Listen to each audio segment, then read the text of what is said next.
من نبیین اما بعد فاعوذ باللہ من الشیطان الرجیم بسم اللہ الرحمن الرحیم. پڑھیے الصلاۃ والسلام علیک یا رسول اللہ وعلی آلک واصحابک یا حبیب اللہ.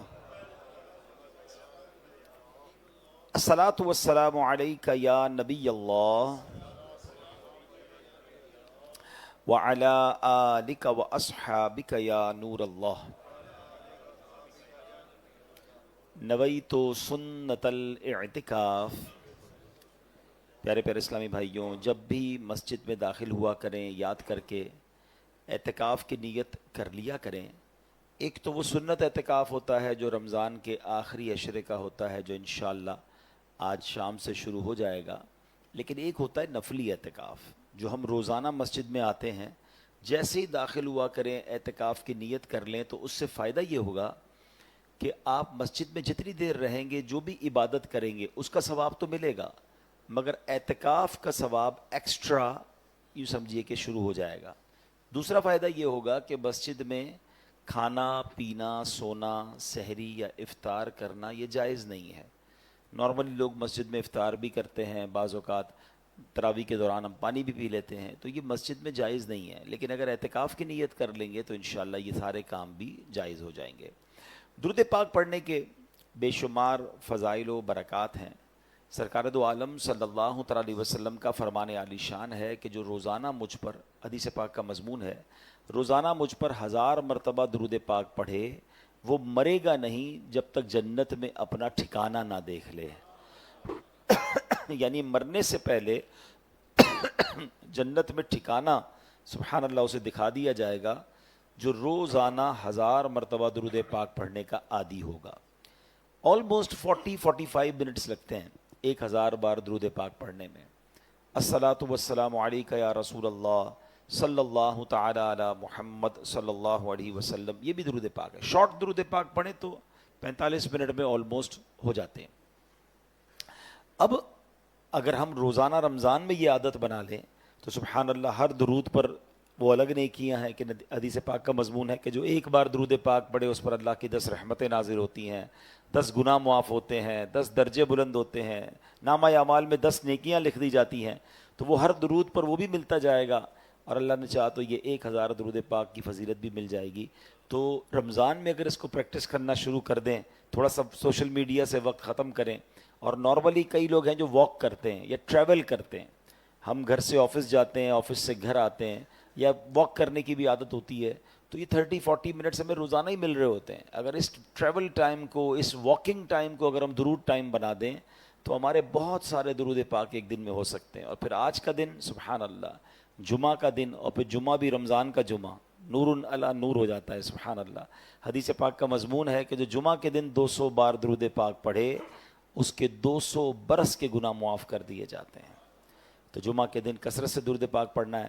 ایک بار محبت کے ساتھ بآواز بلند درود پاک پڑھ لیجئے. صلو علی الحبیب صلی اللہ تعالی علی محمد صلی اللہ علیہ وسلم. الحمدللہ عز و جل اب کچھ ہی دن رمضان کے رہ گئے ہیں. کچھ دنوں پہلے ایک شور تھا، ایک خوشی کا دن تھا کہ ماہ رمضان کا چاند نظر آ گیا. دیکھتے ہی دیکھتے پہلا عشرہ جو کہ عشرہ رحمت ہے وہ ہم سے جدا ہو گیا. دوسرا عشرہ عشرہ مغفرت وہ بھی اب کچھ گھنٹوں کا مہمان ہے. اور اب آج رات سے تیسرا عشرہ جو ہے رمضان کا جو کہ جہنم سے آزادی کا عشرہ ہے، اب وہ آ رہا ہے. اور وہ بڑا امپورٹنٹ ہے، بڑا اہم عشرہ ہے. نبی پاک علیہ الصلوۃ والسلام کا کیا معمول ہوتا تھا لاسٹ عشرے میں. ہماری امی حضور بی بی عائشہ صدیقہ طیبہ طاہرہ رضی اللہ تعالی عنہا فرماتی ہیں ہمارے پیارے آقا مکی مدنی مصطفیٰ صلی اللہ علیہ وسلم ماہ رمضان کے ابتدائی 20 دن عبادت بھی فرماتے، آرام بھی کیا کرتے. یعنی ایک بڑا اعتدال والا انداز تھا، عبادت بھی چل رہی ہوتی تھی، ریسٹ بھی ہوتا تھا. پھر فرمایا جب آخری عشرہ تشریف لاتا تو عبادت کے لیے خوب کمر بستہ ہو جایا کرتے. یعنی اور نبی پاک کا جو شیڈیول تھا وہ عبادت کی طرف اور بڑھ جاتا. حالانکہ نبی پاک کا تو ہر لمحہ ہی اللہ کی رضا میں ہے، مگر ہمارے لیے ایک تربیت ہے کہ فرسٹ 20 ڈیز کے بعد جو لاسٹ 10 ڈیز ہیں اس میں مزید اللہ کی عبادت کے لیے نبی پاک کا ایک انداز ہوتا. تو اللہ کرے کہ ہم بھی ان آخری ایام کو غنیمت جانیں اور خوب خوب اللہ کی عبادت کریں. آخری عشرے میں رمضان کی تاک راتوں میں سے ایک تاک رات لیلۃ القدر ہوتی ہے. حدیث پاک میں ہے جس کا مضمون ہے کہ رمضان کے آخری عشرے کی جو 5 تاک راتیں ہیں 21st 23rd 25th 27th اور 29th، ان میں سے کوئی ایک رات جو ہے وہ لیلۃ القدر ہے. لیلۃ القدر کو پانے کا ایک تو بڑا شاندار طریقہ یہ ہے کہ بندہ آخری عشرے کا اعتکاف کر لے. یہ تو بڑی زبردست آئیڈیا ہے کہ اگر 10 دن اللہ کے گھر میں ہی بیٹھ جائے تو اس میں جو بھی رات لیلۃ القدر ہوگی اس کو اس کا اجر مل جائے گا، اس کو اس کا ثواب مل جائے گا. لیکن جو بھی لوگ اعتکاف کریں یہ ان کی ذمہ داری ہے کہ مسجد کے تقدس کو باقی رکھیں، ورنہ آج کل کئی جگہوں پر اعتکاف کو پکنک بنا دیا گیا ہے. مجھے کسی نے بتایا کہ اعتکاف میں آج کل مسجدوں کے باہر جو ہے وہ ڈیلیوری بوائز کی لائن لگی ہوئی ہوتی ہے. تو کیوں بھائی؟ پتہ چلا وہ اعتکاف والے کھانے باہر سے منگوا رہے ہیں. تو اعتکاف میں سادہ کھانا کھائیں. مسجد میں کھانے پینے کے لیے تو نہیں آئے نا، یا تو روحانیت حاصل کرنے آئے ہیں، اللہ کا عرفان حاصل کرنا ہے، عبادت میں ذوق حاصل کرنا ہے. تو ایک فارمولہ بزرگوں نے دیا، قلیل الکلام، قلیل المنام، قلیل الطعام. یہ کبھی کر کے دیکھیں آپ. اگر آپ کو روحانیت چاہیے، دعاؤں میں آپ کی رکت چاہیے، نمازوں میں خشوع چاہیے تو کم بولیں، قلیل الکلام، قلیل المنام، کم سوئیں، اور قلیل الطعام، کم کھائیں. اب آپ دیکھیں آپ چست بھی رہیں گے، آپ عبادت میں بھی زیادہ انشاءاللہ انوالو ہو سکیں گے. تو اعتکاف تو یہ اللہ کے گھر میں ہوتا ہے. اور یاد رکھیے مسجد، اس کے کچھ پروٹوکولز ہیں. یاد احادیث میں مضمون ملتا ہے کہ مسجد میں فضول باتیں کرنا نیکیوں کو ایسے کھا جاتا ہے جیسے آگ لکڑی کو کھا جاتی ہے. تو جنہوں نے اعتکاف کرنا ہے وہ اس بات کا خیال رکھیں، ہم ثواب کمانے آ رہے ہیں. فضول باتیں کر کے ایسا نہ ہو کہ ہم اپنی نیکیاں ہی برباد کر دیں. ایک جگہ آتا ہے کہ مسجد میں ہنسنا قبر میں اندھیرا لاتا ہے. اب جو مسجد میں آ کر بھی ہنسی مذاق کر رہا ہے تو ایسا نہ ہو کہ قبر روشن کرنے آئے تھے اور اعتکاف میں ہنسی مذاق کر کے جو اپنی قبر کو اندھیری کر رہے ہیں. تو جو فضول باتوں سے نہیں بچ سکتا، جو ہنسی مذاق سے نہیں بچ سکتا، جو موبائل فون پر سب کچھ دیکھنے سے نہیں بچ سکتا، پھر وہ اعتکاف نہ کرے. اعتکاف کریں تو اس کے تقاضے پورے کریں. الحمدللہ ہماری اس مسجد میں بھی اور دنیا بھر میں ہزاروں مقامات پر دعوت اسلامی کے تحت اعتکاف کروایا جاتا ہے.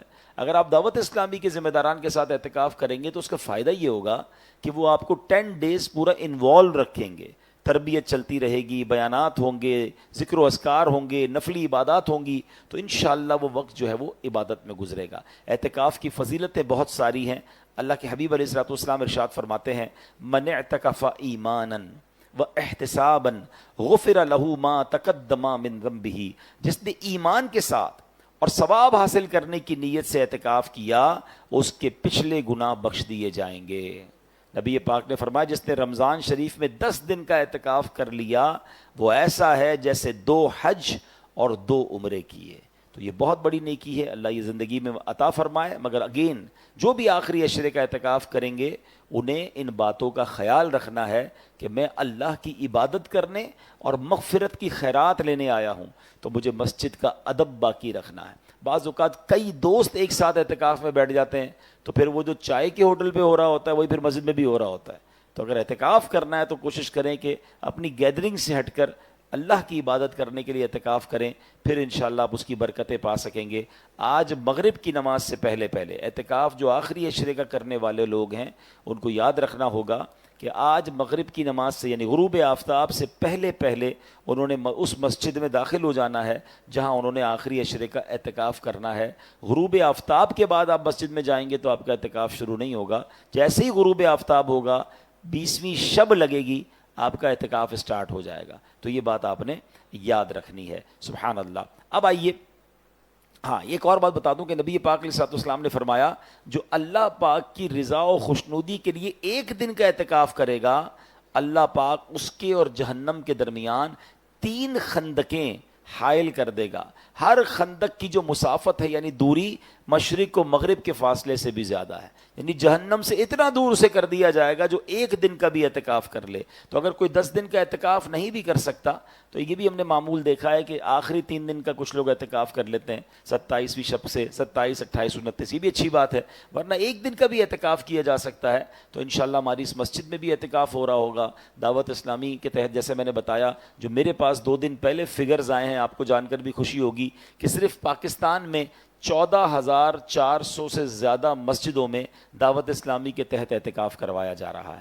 یہ الحمدللہ نیٹ ورکنگ آپ دیکھیں کہ مور دین 14,400 مساجد اونلی ان پاکستان کے مختلف شہروں میں، اور وہاں دعوت اسلامی کے جو مبلغین ہیں وہ تربیت کے لیے پہنچ چکے ہوں گے، اور انشاءاللہ آج سے وہ اعتکاف شروع ہوگا۔ ہم اللہ سے دعا کرتے ہیں کہ اس سال جتنے لوگ اعتکاف کریں اللہ کریم سب کا اعتکاف قبول فرمائے اور ان کو اس کی بہترین جزا دے، اور ان کی دعاؤں میں اللہ کریم ہمیں بھی حصہ عطا فرمائے۔ تو الحمدللہ ہم بھی اس کی برکتیں حاصل کریں۔ دعوت اسلامی کے مرکز فیضان مدینہ میں اللہ کی رحمت سے مور دین 6,000 لوگ اعتکاف کر رہے ہیں، اور ہزاروں لوگ پہنچ چکے ہیں، پوری دنیا سے لوگ آ رہے ہیں، اور وہاں چونکہ ایک شاندار تربیت کا نظام ہوتا ہے، تو میں اہلیان کراچی سے جو مجھے یہاں سن رہے ہیں بلکہ پاکستان بھر کے لوگوں سے گزارش کروں گا کہ آخری عشرے کا تو اعتکاف اب شاید آپ کو انرولمنٹ نہ ملے کیونکہ وہاں فل ہو چکا ہے، لیکن کم از کم کچھ دیر کے لیے، ایک دن کے لیے، کسی ایک سحری افطاری کے وقت رات ایک گزارنے کے لیے آپ فیضان مدینہ ضرور جائیے گا، کیونکہ وہاں جو اس وقت روحانی منظر ہے اور جو عبادتوں کا وہاں پر ماشاءاللہ انداز ہے آپ دیکھیں گے تو انشاءاللہ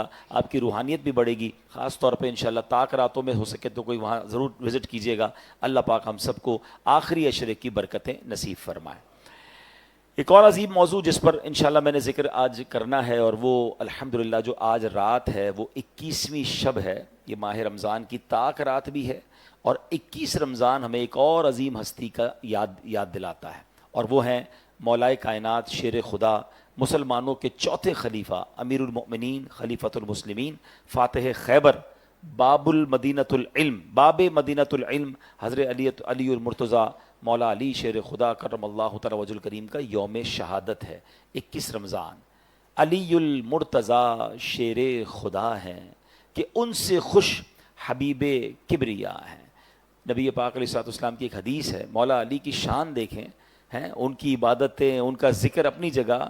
نبی پاک فرماتے ہیں النظر الی وجہ علی عبادۃ، آقا فرماتے ہیں علی کے چہرے کو دیکھنا عبادت ہے، یعنی ان کو دیکھنا، ان کی زیارت کرنا وہ اللہ کی عبادت ہے۔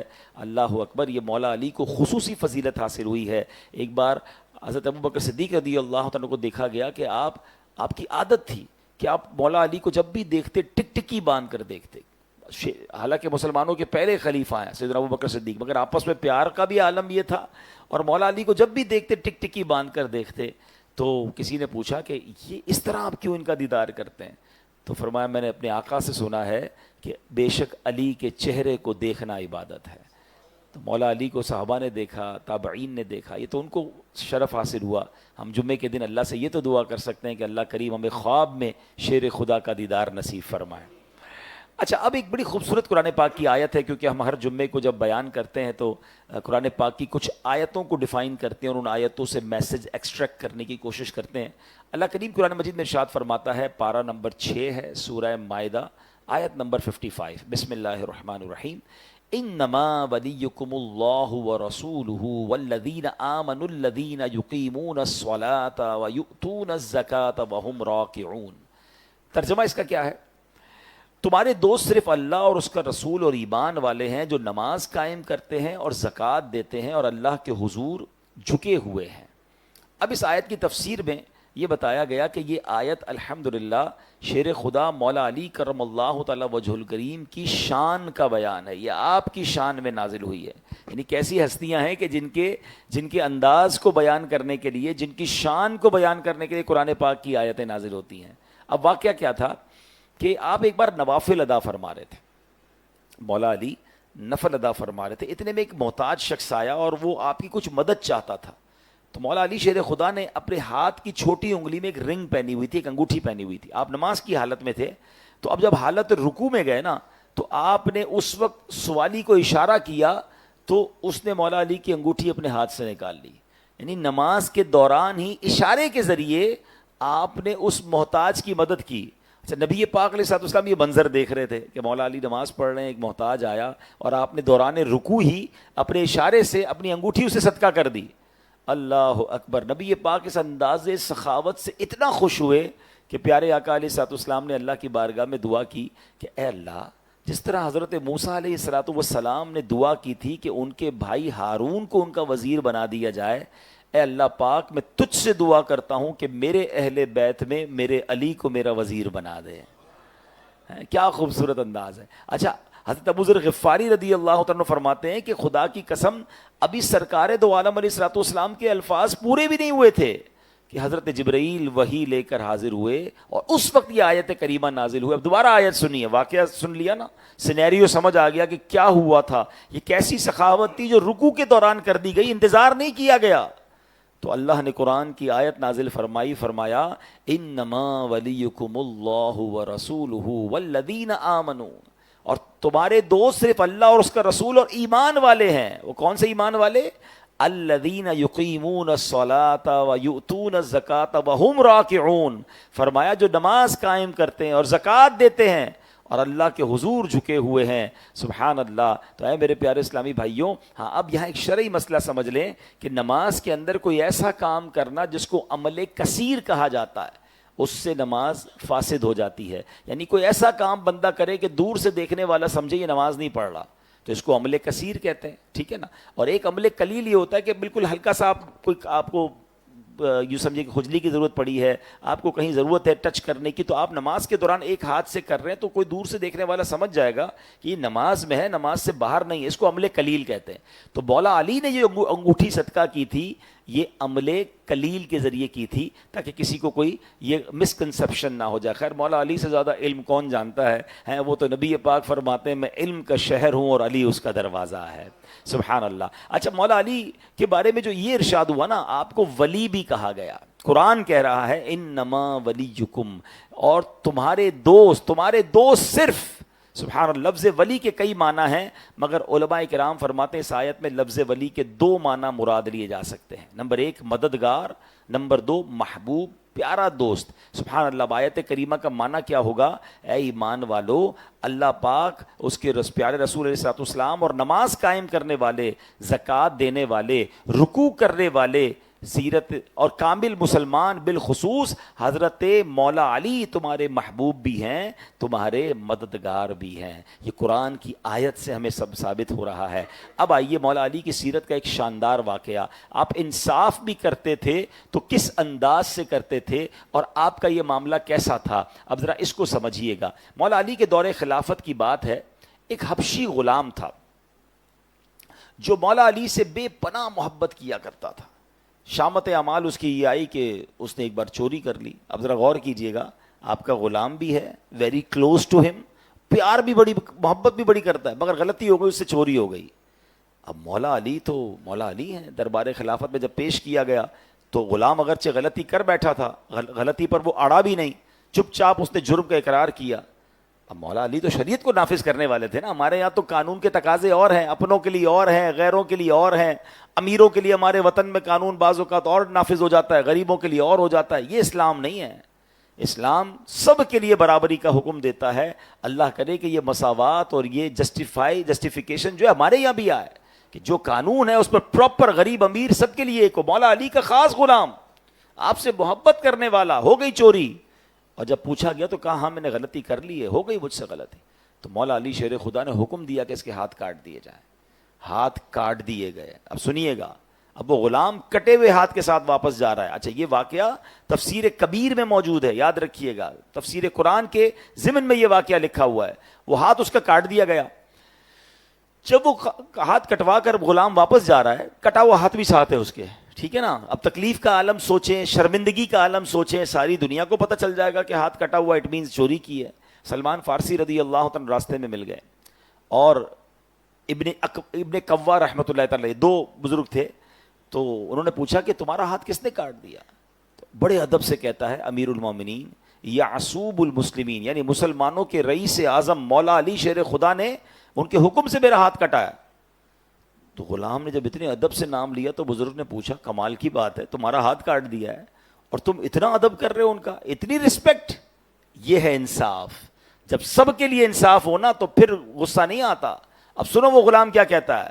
وہ کہتا ہے میں ان کی تعریف کیوں نہ کروں, انہوں نے حق ہی تو کیا ہے, حق بات پر ہی میرا ہاتھ کاٹا ہے نا, اور مجھے عذاب جہنم سے بچا لیا, مجھے دنیا میں سزا دے دی ورنہ جہنم میں عذاب ہونا تھا.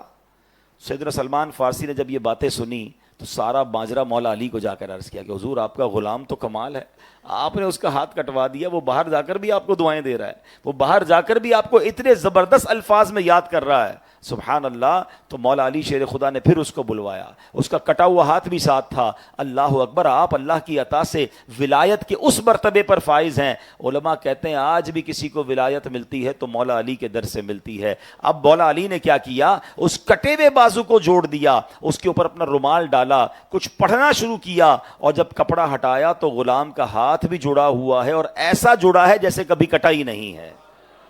تو یہ اللہ والوں کی شان ہوتی ہے, مولا علی شیر خدا, سبحان اللہ. لیکن یہاں خوبصورت بات سیکھنے کو یہ مل رہی ہے کہ پہلے کے لوگوں کی تربیت کا عالم کیا تھا, اسلام کے احکام پر عمل کرنے کا جذبہ کیسا تھا. سزا ملی, ہاتھ کاٹ دیا گیا, مگر انہوں نے مولا علی کو برا بھلا نہ کہا, انہوں نے فیصلہ حق پر کیا ہے, انصاف پر کیا ہے, غلطی میری تھی, مجھے یہ سزا ملنی چاہیے تھی. تو یہ اسلام کی خوبصورت مثالیں اس زمانے میں ہوا کرتی کہ غلام بھی اس طرح تربیت یافتہ ہوا کرتے تھے. اور آج کیا ہوتا ہے, آج ہمیں کوئی استاد تھوڑا سا ڈانٹ دے, ہمارا ٹیچر ہمیں کوئی سزا دے دے, آج ہمیں جناب ہماری آفس کے اندر ہماری غلطی پر ہی ہماری تنخواہ کاٹ لی جائے, ہمارے لیٹ آنے پر جناب ہمیں کچھ سرزنش کی جائے, تو الٹا اپنی غلطی ماننے کے بجائے اپنے باس کو, اپنے ٹیچر کو. اب بعض اوقات میں نہیں کہتا سارے پولیس والے ٹھیک ہیں, مگر سارے غلط بھی نہیں ہوتے. اب ہم نے خود جناب ہیلمٹ نہیں پہنا, یا ہم نے خود جناب اپنی گاڑی میں سگنل توڑا,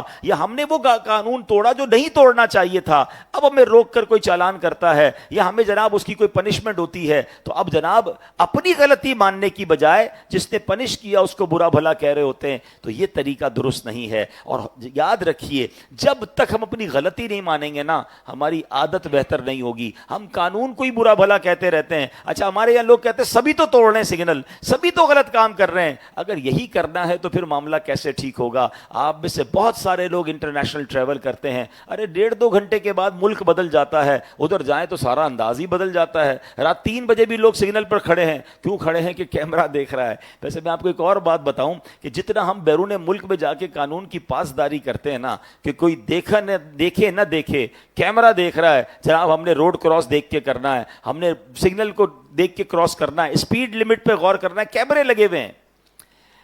اس میں ایک آخرت کی یاد بھی ہے, اللہ کرے کہ سمجھ آ جائے. کیمرے کی آنکھ سے بچتے ہیں رات کو جب کوئی نہیں دیکھ رہا, کہ یار کیمرہ دیکھ رہا ہے, یہ تصویر کھینچ لے گا نا تو جناب فائن آ جائے گا. کاش اکیلے میں گناہ کرتے ہوئے بھی خیال آ جائے کہ اللہ دیکھ رہا ہے. ٹھیک ہے, گھر میں کوئی نہیں دیکھ رہا, کمرہ بند ہے, میں جو کر رہا ہوں یہ حرام کام, یہ کوئی نہیں دیکھ رہا, مگر ہر لمحے مجھے رب دیکھ رہا ہے. میرے ساتھ کرامن کاتبین فرشتے ہیں. آج دنیا کی پینلٹی کے لیے لوگ رات کو 3 بجے روڈ پر کھڑے ہوتے ہیں, سگنل پہ کراس نہیں کرتے. بہت سارے ایسے کام ہیں جو دل چاہتا نہیں ہے مگر کر رہے ہوتے ہیں. نہیں بھائی, بہت خطرناک پینلٹی لگ جائے گی. پاکستان کی بات نہیں کر رہا, ہمارے یہاں تو بہت کچھ لوگ غلط کر رہے ہوتے ہیں. لیکن ان تمام لوگوں کو کاش یہ خیال آ جائے کہ جس طرح تم تنہائی میں بھی قانون کی پکڑ کے خیال سے وہ غلط کام نہیں کر رہے ہو, تو سوچو جب میں اکیلے میں گناہ کرتا ہوں تو رب بھی تو دیکھ رہا ہے نا. قانون کو تو کوئی نہ کوئی ڈاج دیا جا سکتا ہے, اللہ کی بارگاہ میں بہانے نہیں چلیں گے. وہاں سب دل کی نیت بھی پتا ہے. ہاں, یہاں تو لوگ ہمیں گناہ کرتے دیکھ لیں تو ہم گھما سکتے ہیں کہ بھائی میں کچھ اور کر رہا تھا, آپ کی غلط فہمی تھی, میری نیت کچھ اور تھی. وہاں تو دل کے حالات بھی پتا ہے. اپنے دل کو بھی صاف رکھیے, اپنی جلوت کو بھی صاف رکھیے, اپنی خلوت کو بھی صاف رکھیے. یہ مت سوچئے مجھے کوئی نہیں دیکھ رہا, یہ مت سوچئے میں اس ملک میں نہیں کسی اور ملک میں ہوں, میں جدھر بھی ہوں میرا خالق میرا مالک مجھے دیکھ رہا ہے. آگے چلتے ہیں. مولا علی شیر خدا کرم اللہ تعالی وجہ الکریم کی بات ہے کہ مولا علی شیر خدا ایک جگہ فرماتے ہیں, مسلم شریف کی حدیث ہے اور خود مولا علی راوی ہیں اس کے, فرماتے ہیں مجھے اس ذات کی قسم جو دانے کو پھاڑتی یعنی دانے سے درخت نکالتی ہے اور جس نے روح کو پیدا کیا, بے شک میرے آقا مدینے والے مصطفیٰ صلی اللہ تعالی علیہ وسلم کا مجھ سے وعدہ ہے, اللہ یحبنی الا مؤمن ولا یبغضنی الا منافق، فرمایا مجھ سے محبت نہیں رکھے گا مگر مومن، اور مجھ سے دشمنی نہیں رکھے گا مگر منافق۔ تو پتہ چلا کہ محبت، مولا علی شیر خدا کرم اللہ تعالی وجہ الکریم سے محبت یہ ایمان کی نشانی ہے، اور معاذ اللہ مولا علی کرم اللہ تعالی وجہ الکریم سے بغض یہ منافقت کی نشانی ہے۔ صحابی رسول فرماتے ہیں حضرت جابر رضی اللہ تعالیٰ عنہ کہ صحابہ کرام کے ہاں تو یہ طریقہ تھا کہ کسی کے ایمان یا منافقت کو چیک کرنا ہوتا تھا نا تو بغض علی جانتے تھے، جس کو دیکھتے کہ حضرت مولا علی سے بغض رکھتا ہے جان لیتے کہ یہ منافق ہے۔ یعنی آج کے دور میں بھی ہمیں یہ غور کرنا کہ محبت علی یہ ایمان کی پہچان ہے اور بغض علی یہ منافقت کی پہچان ہے۔ اللہ سے دعا کرتے ہیں کہ اللہ کریم ہمیں مولا علی شیر خدا بلکہ نبی پاک کے پورے خاندان اور تمام صحابہ اور اہل بیت سے ہمیں سچی محبت نصیب فرمائے۔ اچھا اب آگے چلتے ہیں۔ حجۃ الوداع کے واقعہ ہے، نبی پاک علیہ الصلوۃ والسلام کی ظاہری زندگی کا یہ جو آخری حج تھا اس کو حجۃ الوداع کہتے ہیں۔ پیارے آقا حج کی ادائیگی کے بعد مدینہ منورہ تشریف لا رہے تھے، راستے میں ایک جگہ آتی ہے، ایک مقام آتا ہے جس کو غدیر خم کہتے ہیں۔ حضرت برا بن عازب رضی اللہ تعالیٰ عنہ فرماتے ہیں غدیر خم کے مقام پر نبی پاک علیہ الصلوۃ والسلام نے قیام فرمایا، ایک درخت کے سائے میں آپ علیہ الصلوۃ والسلام کے لیے جگہ صاف کی گئی، یہاں آپ علیہ الصلوۃ والسلام نے نماز ظہر ادا فرمائی۔ نماز کے بعد نبی پاک علیہ الصلوۃ والسلام نے صحابہ کو ایک خطاب فرمایا، اب جو خطاب ہے ذرا غور سے سنیے گا۔ آقا فرماتے ہیں الستم تعلمون انی اولا بالمؤمنین من انفسہم، یعنی اے میرے صحابہ کیا تم نہیں جانتے کہ میں مسلمانوں کا ان کی جان سے زیادہ مالک ہوں؟ صحابہ کرام نے عرض کی بلا، یعنی کیوں نہیں یا رسول اللہ صلی اللہ تعالیٰ علیہ وسلم، یقیناً آپ ہماری جانوں سے زیادہ ہمارے مالک ہیں۔ تو اللہ پاک کے نبی رسول ہاشمی صلی اللہ تعالیٰ علیہ وسلم نے دوبارہ فرمایا الستم تعلمون انی اولا بکل مؤمن من نفسہ، کیا تم نہیں جانتے کہ میں ہر مسلمان کا اس کی جان سے زیادہ مالک ہوں؟ صحابہ کرام نے پھر عرض کی بلا یا رسول اللہ کیوں نہیں، ہم میں سے ہر کسی کی جان سے زیادہ ہمارے مالک ہیں۔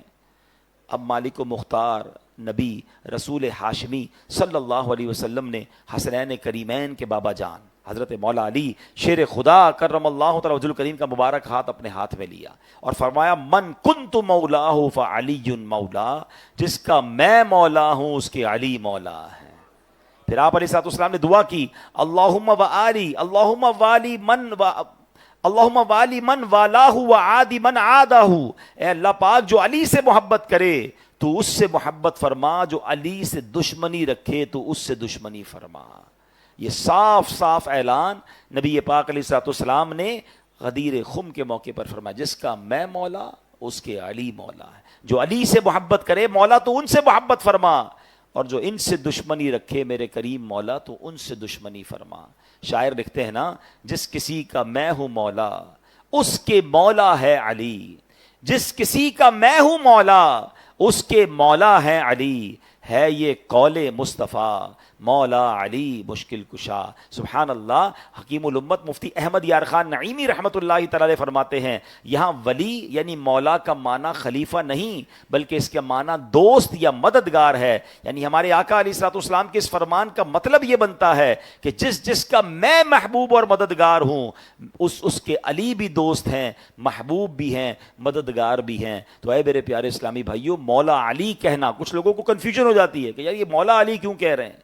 تو مولا علی یہ نبی ہے، یہاں بمانا دوست ہے یا بمانا ولی ہے یا بمانا مددگار ہے، تو یہ سبحان اللہ یہ وہ والا مولا نہیں جو ہم اللہ کو مولا کہہ رہے ہوتے ہیں، ورنہ تو آج بھی ہم لوگوں کو کہتے ہیں نا مولانا صاحب کیا حال ہے، تو آپ نے مولانا تو ایک عام عالم دین کو بھی کہا، تو یہاں یہ مطلب نہیں ہوتا، تو کنفیوز نہیں ہونا چاہیے۔ مولا علی کو جو کہا جاتا ہے مولا علی یہ شیر خدا، یہ حدیث پاک سے ثابت ہے، اور نبی پاک نے فرمایا جس کا میں مولا ہوں اس کے علی مولا ہیں۔ اللہ کریم ہم سب کے دلوں میں مولا علی کی اہل بیت اطہار کی محبت میں مزید اضافہ فرمائے۔ مولا علی شیر خدا کرم اللہ تعالی وجہ الکریم کی نماز سے محبت کا عالم کیسا تھا اور آپ کس طرح عبادت کیا کرتے تھے۔ ایک مرتبہ مولا علی کی پنڈلی میں تیر لگ گیا، آپ بہت زبردست بہادر تھے، لڑائی جنگ میں شرکت کرتے تھے، غزوے میں شرکت کرتے تھے، تو آپ کی پنڈلی سے تیر نکالا نہیں جا سکتا تھا، تو آپ کے صاحبزادے امام حسن مجتبیٰ نے کہا کہ آپ ایسا کریں کہ اس زمانے میں تو بے ہوشی والا معاملہ تو تھا نہیں، سن کرنے والا یہ بڑی نعمت ہے اللہ کی، یہ زخم لگ جائے آپریشن ہو جاتا ہے بندے کو پتہ ہی نہیں چلتا. اس زمانے میں تو وداؤٹ آپ سوچیں کہ کسی جگہ کو سن کیے بغیر اگر تیر نکالنا ہے یا جناب کوئی آپریشن کرنا ہے تو کتنا تکلیف کا باعث ہوگا. تو آپ کے صاحبزادے نواسے رسول امام حسن مجتبیٰ رضی اللہ تعالیٰ عنہ فرماتے ہیں کہ ایسا کریں کہ جب نماز پڑھ رہے ہو نا مولا علی تو یہ اللہ کی یاد میں بالکل محو ہو جاتے ہیں، آپ کا جسم نرم ہو جائے گا. اللہ کی یاد میں جب ہوتے ہیں نا آپ کا جسم نرم و ملائم ہو جائے گا، وہ اس وقت تیر نکال لیا جائے. اور ایسا ہی ہوا کہ امام صاحب نے مولا علی نے جب نماز شروع کی نا تو جو طبیب تھے ڈاکٹرز تھے وہ قریب آئے اور نماز کی حالت میں وہ تیر نکالا. وہ تیر جو نکلتا ہی نہیں تھا، مولا علی کو پتہ بھی نہیں چلا، آپ نے پوری نماز ادا کی، ایسی اللہ کی یاد میں گم ہو کر نماز پڑھتے تھے. جب نماز پڑھ کے فارغ ہوئے تو لوگوں نے کہا کہ حضور اب اپنی نماز دہرا لیجئے، آپ کی پنڈلی سے خون نکل رہا ہے. آپ نے حیرانی سے کہا یہ کب ہوا؟ مجھے تو پتہ ہی نہیں چلا کہ تم نے نماز کے دوران وہ تیر بھی نکال لیا ہے. اللہ والے ایسے نماز پڑھتے تھے. آج ہماری نمازوں کا عالم کیا؟ ہم نماز پڑھیں تو ہمیں تو یہ پتہ ہی نہیں ہوتا. کبھی ٹیسٹ کیا کریں اپنا. امام صاحب سلام پھیرے نا، شاید آج ہو سکتا ہے میں کہہ رہا ہوں تو اب یاد کر لیں گے، ورنہ جب بھی نماز سے فارغ ہوں اپنے آپ سے ایک سوال کریں کہ آج امام صاحب نے نماز میں پڑھا سورت کون سی پڑھی تھی؟ تو سلام پھیرتے ہی یاد نہیں ہوتا. بات کی تو بات کی بات ہے. یہ ہمارا حال ہے، ہمارا دماغ کہیں اور ہوتا ہے. اللہ مولا علی شیر خدا کے صدقے ہمیں توجہ کے ساتھ خشوع و خضوع کے ساتھ نماز پڑھنے کی توفیق عطا فرمائے. نماز میں خشوع و خضوع کے چند ٹپس بھی دے دیتا ہوں. کچھ لوگ کہتے ہیں یار نماز میں دل نہیں لگتا، خیال کہیں اور آتا ہے، دھیان کچھ جو چیزیں بھول جاتے ہیں ساری نماز میں یاد آ رہی ہوتی ہیں، کیونکہ نماز میں ہی دماغ کو کچھ سوچنے کا موقع ملتا ہے. تو نماز میں رہنا ہے نا. تو علماء فرماتے ہیں کہ پہلا تو یہ کریں کہ نماز میں توجہ ہٹانے والی جتنی چیزیں ہونا وہ سب ہٹا دینی چاہیے. مثلاً نقش و نگار والی کوئی دیوار ہو نا اس کے سامنے نماز نہیں پڑھنا چاہیے، ورنہ بندہ اس کے نقش و نگار میں گم ہو جاتا ہے. موبائل فون یا تو بند کر دیا کریں یا سائلنٹ کر دیا کریں. کچھ لوگ وائبریٹ رکھتے ہیں، وہ نماز میں بھی یاد دلا رہا ہوتا ہے کچھ آ رہا ہے، جب ہلتا رہے گا تو آپ کو لگے گا کچھ آ رہا ہے، پھر دھیان اس طرف ہے. یا تو دور کر دیں اپنے آپ سے، یا سائلنٹ کر دیں یا آف کر دیں. پھر گرمی لگ رہی ہے تو پنکھا وغیرہ چلا لیں، اللہ نے نوازا ہے اور آپ اے سی کی ضرورت محسوس کرتے ہیں تو اے سی چلا لیں. اپنے آپ کو ریلیکس موڈ میں رکھیں کہ اب مجھے نماز میں گرمی نہ لگے. اسی طرح فرمائے کہ سردی ہو تو گرم چادر وغیرہ اوڑھ لیں، یا گھر میں ہیٹر وغیرہ ہو تو وہ لگا لیں. کھایا پیا نہیں ہے ابھی تو روزہ، اس کے علاوہ نماز میں اگر آپ کو بہت پیاس لگ رہی ہے، واش روم جانے کی حاجت ہے تو فری ہو جائیں، پانی پی لیں، کھانا کھا لیں. آپ کو واش روم جانا ہے فری ہو جائیں تاکہ نماز میں آپ کو کوئی چیز ڈی فوکس نہ کرے، آپ کا فوکس نماز میں رہے. ایک اور طریقہ نماز میں دل لگانے کا یہ ہے کہ آپ نماز کے معنی کو سمجھ لیں. میں مشورہ دیا کرتا ہوں، دوبارہ عرض کر دیتا ہوں کہ آخری پارہ جو ہے نا 30واں پارہ، کم از کم اس کو ترجمے اور تفسیر کے ساتھ 2-3 بار پڑھ لیں. سورہ فاتحہ کا ترجمہ اور تفسیر پڑھ لیں، اور چند مشہور مزید صورتوں کو ایڈ آن کر لیں تو اور اچھا ہے. سورہ رحمان ہے، سورہ ملک ہے، سورہ یاسین ہے. اس کا فائدہ یہ ہوگا کہ نارملی امام صاحبان بھی اور ہم خود بھی نماز میں انہی صورتوں میں سے کسی آیتوں کی یا صورتوں کی تلاوت کر رہے ہوتے ہیں. تو جب معنی ذہن میں ہوگا کہ امام صاحب کیا پڑھ رہے ہیں تو آپ پھر نماز میں شامل رہیں گے اور انشاءاللہ نماز میں دل لگا رہے گا. اللہ ہمیں خشوع و خضوع کے ساتھ نماز پڑھنے کی توفیق عطا فرمائے. مولا علی شیر خدا کیسے سخی تھے، آپ کی باتیں تو اتنی ہیں کہ میں انشاءاللہ یہ بھی میں بتا دوں کہ آج رات چونکہ 21ویں شب ہے تو آج رات سے ہماری اسی مسجد میں 5 طاق راتوں میں انشاءاللہ عز و جل اجتماع ذکر و نعت ہوگا. اور اس کا انداز یہ ہوگا کہ روزانہ 11:30 بجے صلاۃ التسبیح کی نماز با جماعت ادا کی جائے گی اور انشاءاللہ 12 بجے کے قریب یہاں بیان شروع ہو جائے گا. اور 5 راتوں میں ڈفرنٹ ٹاپکس پر بیانات ہوں گے جو سوشل میڈیا پر ہم نے ٹاپکس بھی دے دیے ہیں. انشاءاللہ 5 بیانات میں میری انشاءاللہ حاضری ہوگی یہاں پر. ہمارے ساتھ مل کر طاق رات منائیں اور پھر انشاءاللہ 1 بجے کے قریب یہاں دعا ہوا کرے گی اور انشاءاللہ ہم اجتماع سے فارغ ہو جایا کریں گے.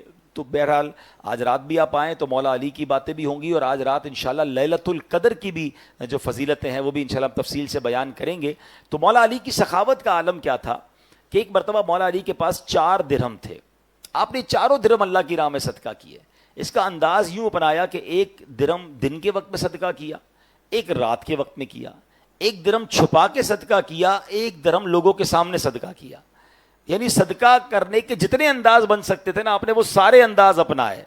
اللہ کریم کو مولا علی شیر خدا کی ادا اتنی پسند آئی کہ قرآن پاک کی ایک اور آیت نازل ہو گئی. یہ کیسی ہستیاں تھیں کہ جن کے اعمال پر قرآن نازل ہوتا تھا. یعنی آپ قرآن کی آیت نازل ہونے کا مطلب سمجھتے ہیں؟ قیامت تک قرآن نے پڑھا جانا ہے. کروڑوں لوگوں اربوں لوگوں نے پڑھنا ہے. جو یہ آیت پڑھے گا وہ گویا مولا علی کی سخاوت کا بیان کر رہا ہے. ان کا ذکر ہوتا رہے گا نمازوں میں, خطبوں میں, تلاوتوں میں, تراویحوں میں.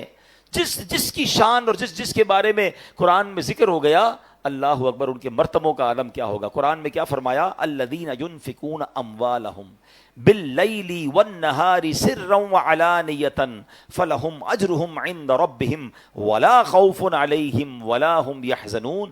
آسان ترجمہ قرآن کنز العرفان, وہ لوگ جو رات میں اور دن میں پوشیدہ اور اعلانیہ اپنے مال خیرات کرتے ہیں, ان کے لیے ان کا اجر ان کے رب کے پاس ہے, اس پر نہ کوئی خوف ہوگا اور نہ وہ غمگین ہوں گے. مولا علی کا صدقہ کس قدر انداز میں قبول ہوا کہ اللہ نے یہ بھی بتایا کہ اعلانیہ کرتے ہیں, چھپ کر کرتے ہیں, دن میں کرتے ہیں, رات میں کرتے ہیں. چلیں آج نیکوں کی نقل بھی اچھی ہے, آپ بھی کوئی ایسا کام پلان کر لیں کہ کوئی صدقہ میں دن میں کروں, کوئی صدقہ میں رات میں کروں, کوئی صدقہ میں اعلانیہ کروں اور کوئی صدقہ میں چھپا کے کروں, اور اللہ سے یہ عرض کروں مولا میں ناقص, میرا عمل ناقص, ان مقبولین کے صدقے مولا میرا یہ عمل قبول فرما لے. اور رمضان تو ویسے بھی اللہ کی راہ میں خرچ کرنے کا مہینہ ہے, اور سبحان اللہ جو لوگ صدقہ کرتے ہیں ان کے بارے میں آتا ہے, نبی پاک علیہ الصلوۃ والسلام کا فرمان ہے, ہر شخص بروز قیامت اپنے صدقے کے سائے میں ہوگا یہاں تک کہ لوگوں کے درمیان فیصلہ فرما دیا جائے. حضرت یزید بن ابو حبیب رحمۃ اللہ تعالی علیہ سے مروی ہے کہ حضرت مرثد بن ابو عبداللہ اہل مصر میں وہ پہلے شخص تھے جو شام کے وقت مسجد جایا کرتے تھے. ان کا انداز تھا جب بھی مسجد کی طرف جاتے ہاتھ میں کوئی تھیلی ہوتی تھی, کبھی پیسے ہوتے, کبھی روٹی ہوتی, جاتے جاتے کچھ نہ کچھ صدقہ روز کیا کرتے. تو ایک بار ہاتھ میں دیکھا پیاز لے کر جا رہے ہیں, تو کسی نے کہا حضرت یہ کیا کیا, صرف پیاز لے کر آئے ہیں. تو فرمایا یہ تو آپ کے کپڑوں کو بدبودار کر دے گی. کہتے ہیں اے میرے بیٹے, میرے پاس صدقہ کرنے کے لیے گھر میں اس کے سوا کچھ نہیں تھا. میں نے اپنے آقا علیہ الصلوۃ والسلام سے سنا ہے کہ مومن کا دیا ہوا صدقہ بروز قیامت اس پر سایہ ہوگا. بس میں حدیث پر عمل کرنے کے لیے آج پیاز ہی لے کر آ گیا ہوں. تو اللہ والا کو یہ انداز تھا کہ جو کچھ ہوتا تھا روزانہ کچھ نہ کچھ صدقہ کیا کرتے. اللہ کرے کہ ہمیں بھی یہ عادت نصیب ہو جائے. الحمدللہ ماہ رمضان لوگوں کی مدد کیجئے, جتنا ہو سکے غریبوں میں تقسیم کیجئے, جو ہو سکے جس کی جو زکوٰۃ بنتی ہے, اگر ابھی تک زکوٰۃ ادا نہیں کی تو پوری زکوٰۃ ادا کریں. یاد رکھیے زکوٰۃ مال کا میل ہے, اور اگر آپ اپنے مال سے زکوٰۃ کو نہیں نکالتے تو یہ باقی مال کو بھی میلا کر سکتا ہے. اور روایتوں میں یہ مضمون ہے کہ جو زکوٰۃ, جس مال کی زکوٰۃ ادا نہیں کی جاتی اسی مال سے بندے کو قبر میں عذاب دیا جائے گا. تو ایسا نہ ہو کہ سونے چاندی اور یہ پیسے انگارے بن کر ہمیں تکلیف پہنچائیں. تو پراپر طریقے سے بلا کسی تردد کے بے شک کسی عالم دین کے ساتھ بیٹھیں اور سمجھیں کہ میری زکوٰۃ بنتی کتنی ہے, اور پوری کی پوری زکوٰۃ نکالیں, اور ہر سال نکالیں. اور زکوٰۃ کے علاوہ بھی صدقہ و خیرات کیا کریں.